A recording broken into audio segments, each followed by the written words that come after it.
Hi. ஒரு ஹாஸ்பிட்டல்ல இருந்து பிறந்த குழந்தை காணாம போயிடுது. மொத்த பேருமே ஹாஸ்பிட்டல்ல வேலை பார்க்குற ஒருத்தரை தான் சந்தேகப்படுறாங்க. போலீஸும் சேர்த்து.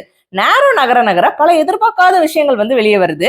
ஒரு கட்டத்துல படம் பார்க்குற நமக்கே தோணும், யப்பா இந்த பெத்தவங்க கையில மட்டும் இந்த குழந்தை என்ன வந்தாலும் கிடைச்சிடவே கூடாது அப்படின்ட்டு. நான் சொல்றது இந்த வருஷம் பிப்ரவரியில ரிலீஸ் ஆன பேபி கேர்ள் அப்படின்ற மலையாள மூவி தான். நிவின் பாலி, ஜெய்பீம், லிஜோமல் ஜோஸ் லீட் ரோல்ஸ் பண்ணியிருப்பாங்க. சோனி லைவ்ல 5 லாங்குவேஜ்ல அவைலபிளா இருக்கு, இன்க்ளூடிங் தமிழ். த்ரில்லர் மூவி லவர்ஸா இருந்தா டோன்ட் மிஸ் இட். பார்த்தவங்க 5க்கு எவ்வளவு ரேட்டிங் கொடுப்பீங்க அப்படின்னு சொல்லுங்க. என்ன கேட்டா நான் ஒரு 4.5 கொடுப்பேன். சண்டே அப்படின்றதுனால காலையிலே சர்ச்சுக்கு போயிட்டு ஒரு ரவுண்டு வீடெல்லாம் தேடிட்டு டயர்ட் ஆயிட்டு வரும்போதே சிக்கனும் தேவையான பொருட்கள்லாம் வாங்கிட்டு வந்துட்டு சாப்பிட்டு நல்ல தெம்பாகலான்னு 2 பேரும் பிரியாணி செய்ய ஆரம்பிச்சிட்டோம். ஃபர்ஸ்ட் ஃப்ரை வேண்டாம்னு நினைச்சோம். அப்புறம் சேட்டன் கொஞ்சம் மசாலாலாம் தடவி கொஞ்சம் பீஸ் எடுத்து வச்சுட்டாங்க. அப்புறம் அதையும் ஃப்ரை பண்ணி அடிப்பொலியா பிரியாணி ரெடி பண்ணி லஞ்சு சாப்பிட்டு முடிச்சாச்சு. இந்த மாதிரி வீக்லி ஒரு மூவி சஜஷன் கொடுக்கலாம் அப்படின்ட்டு இருக்கேன். உங்களோட கருத்துக்களை கமெண்ட்ல சொல்லுங்க. இன்னொரு மீட் பண்ணட்டா. பை.